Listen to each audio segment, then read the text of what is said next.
Assalamualaikum warahmatullahi wabarakatuh. Perkenalkan, nama saya Putri Kamelia dari S1 PJJ Manajemen Unsia.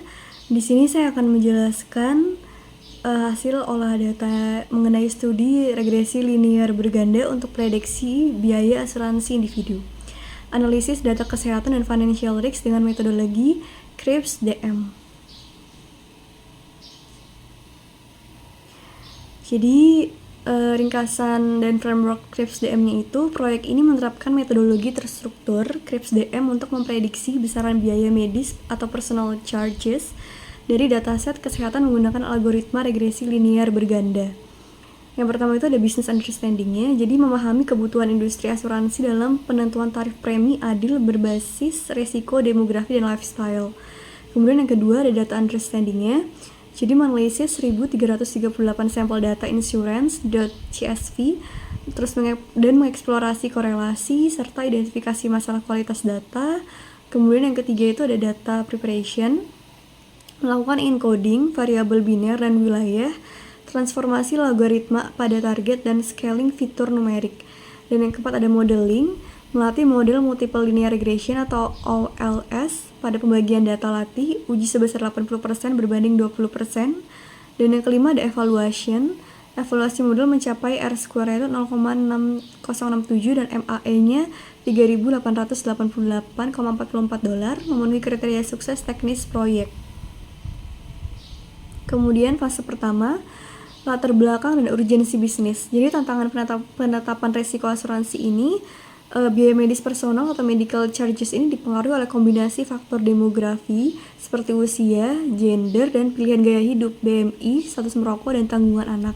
Kemudian urgensi bagi perusahaan asuransi ini diperlukan sistem underwriting adil agar premi tidak terlalu murah, merugikan klaim, atau terlalu mahal, kehilangan daya saing.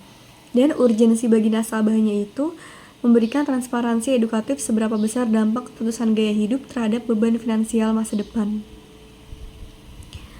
Dan rumusan masalahnya itu bagaimana sih karakteristik distribusi biaya medis, charges, dan korelasi fitur independennya. Kemudian bagaimana data preparation dan cleaning yang optimal untuk mencegah bias pemodelan. Dan bagaimana performa regresi linear berganda berdasarkan metrik MAE, RMSE, dan R-square. Dan fitur manakah yang menjadi prediktor paling dominan terhadap biaya medis. Kemudian variabel target dan kriteria sukses atau suksesnya. Variabel targetnya itu charges, biaya medis personal tahun dalam satuan USD. Target R-square-nya melebihi 0,60, model mampu menjelaskan setidaknya 60% variabilitas data, dan target MAE-nya itu kurang dari $4.000 USD. Batas toleransi kesalahan prediksi finansial dalam rentang wajar.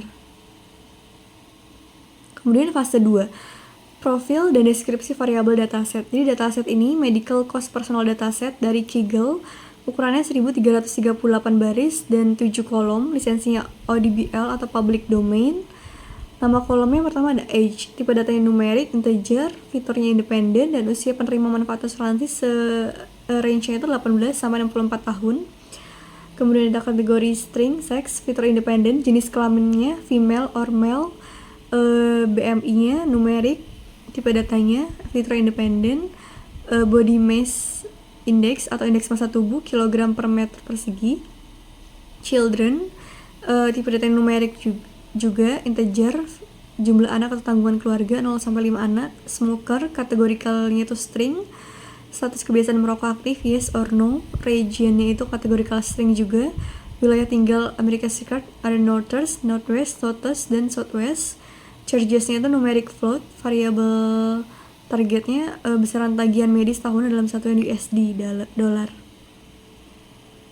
Kualitas data dan visualisasi EDA. Jadi temuan kualitas dan pattern datanya itu masalah tipe datanya itu kolom string seperti sex, smoker, region itu perlu di-encode ke bentuk numeric matrix. Kemudian distribusi target seperti right skewed, rata-rata chargesnya itu $13.270 dengan rentang ekstrim $1.121 hingga $63.770. Jadi faktor perokoknya itu sangat dominan.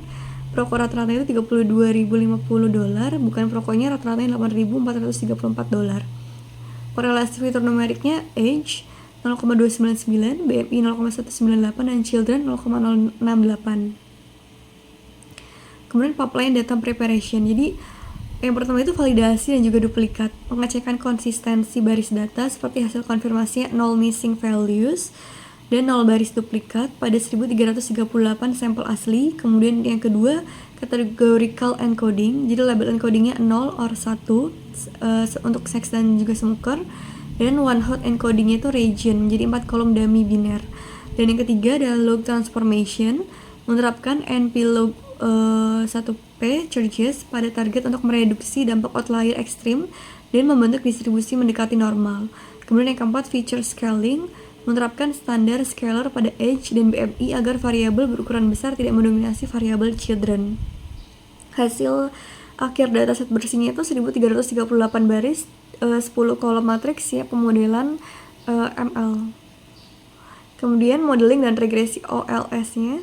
Jadi fitur, target, dan data splitnya itu fitur matriks atau X-nya itu ada age, sex, BMI, children, smoker, region, noteworthy, region, SWOTUS, region, SWOTUS.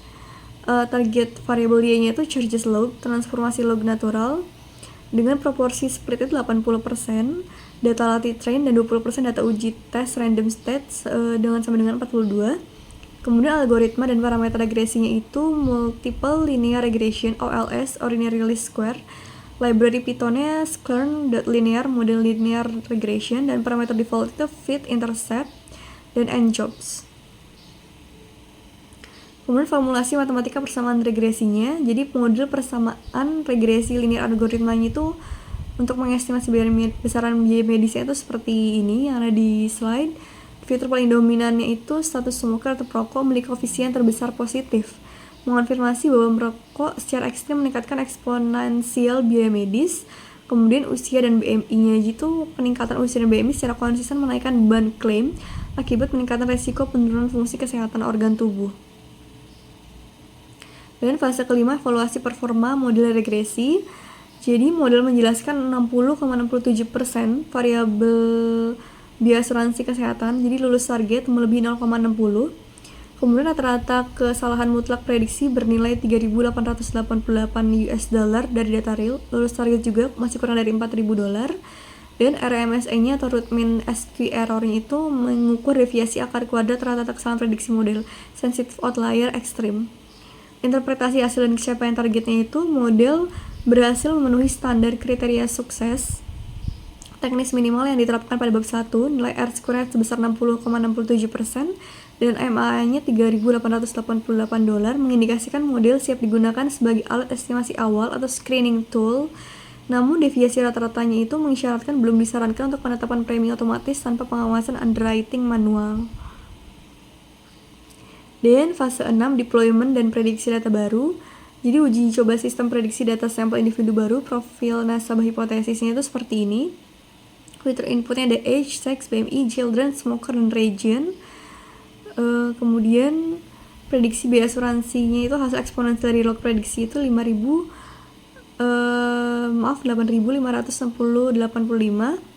Rentang keakuratan prediksinya itu kisaran estimasi realistisnya 1.373 dolar sampai 9.150 dolar.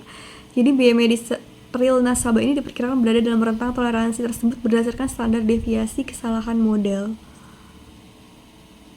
Kesimpulan dan rekomendasi bisnisnya. Jadi temuan utama serta keterbatasan itu penyelesaian Crepes DM. Model regresi linear berganda ini berhasil dibangun dengan R-square 60,67% dan MAE-nya 3.888 dolar. Faktor perokok dan paling dominan. Jadi status merokok ini menjadi pemicu utama pembengkakan tagihan asuransi. Kemudian keterbatasan linearitas, model linear OLS belum maksimal menangkap pola interaksi non-linear, misalnya gabungan merokok dan juga obesitas. Dan rekomendasi pengembangannya itu bisa dengan eksplorasi algoritma non-linear, menguji model random forest, XGBoost, atau gradient boosting untuk menangkap efek interaksi kompleks.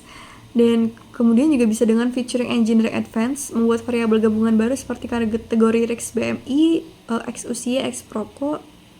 Kemudian aplikasi bisnisnya itu digunakan sebagai dasar insentif diskon premi bagi nasabah yang berkomitmen menerapkan program berhenti merokok.